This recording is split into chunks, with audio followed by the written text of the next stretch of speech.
ಎಲ್ಲರಿಗೂ ನಮಸ್ಕಾರ. ಜೋಗ ಜಲಪಾತದ ಬಗ್ಗೆ ಹೇಳುತ್ತೇನೆ. ಜೋಗ ಜಲಪಾತವು ಕರ್ನಾಟಕ ರಾಜ್ಯದ ಶಿವಮೊಗ್ಗ ಜಿಲ್ಲೆಯಲ್ಲಿ ಶರಾವತಿ ನದಿಯ ಮೇಲೆ ಸ್ಥಿತವಾಗಿದೆ.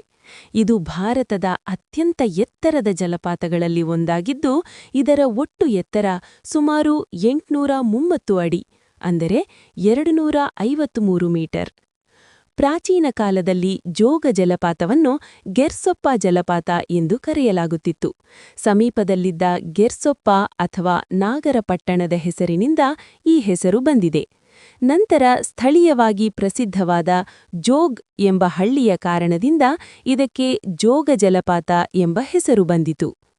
ಶರಾವತಿ ನದಿ ಪಶ್ಚಿಮ ಘಟ್ಟಗಳಿಂದ ಹರಿದು ಅರಬ್ಬಿ ಸಮುದ್ರಕ್ಕೆ ಸೇರುವ ಮಾರ್ಗದಲ್ಲಿ ಈ ಅದ್ಭುತ ಜಲಪಾತವನ್ನು ರೂಪಿಸಿದೆ. ಮಳೆಗಾಲದಲ್ಲಿ ಅಂದರೆ ಜೂನ್, ಜುಲೈ, ಸೆಪ್ಟೆಂಬರ್ ಜೋಗ ಜಲಪಾತ ಅತ್ಯಂತ ಭವ್ಯವಾಗಿ ಕಾಣಿಸುತ್ತದೆ. ಈ ಜಲಪಾತವು 4 ಪ್ರಮುಖ ಧಾರೆಗಳಾಗಿ ಬೀಳುತ್ತದೆ: ರಾಜ, ರಾಣಿ, ರೋರರ್, ರಾಕೆಟ್. 1950ರ ದಶಕದಲ್ಲಿ ನಿರ್ಮಿಸಲಾದ ಲಿಂಗನಮಕ್ಕಿ ಆಣೆಕಟ್ಟು ಶರಾವತಿ ನದಿಯ ನೀರಿನ ಹರಿವನ್ನು ನಿಯಂತ್ರಿಸುತ್ತದೆ. ಇದರಿಂದ ಬೇಸಿಗೆ ಕಾಲದಲ್ಲಿ ಜಲಪಾತದ ನೀರಿನ ಪ್ರಮಾಣ ಕಡಿಮೆಯಾಗುತ್ತದೆ.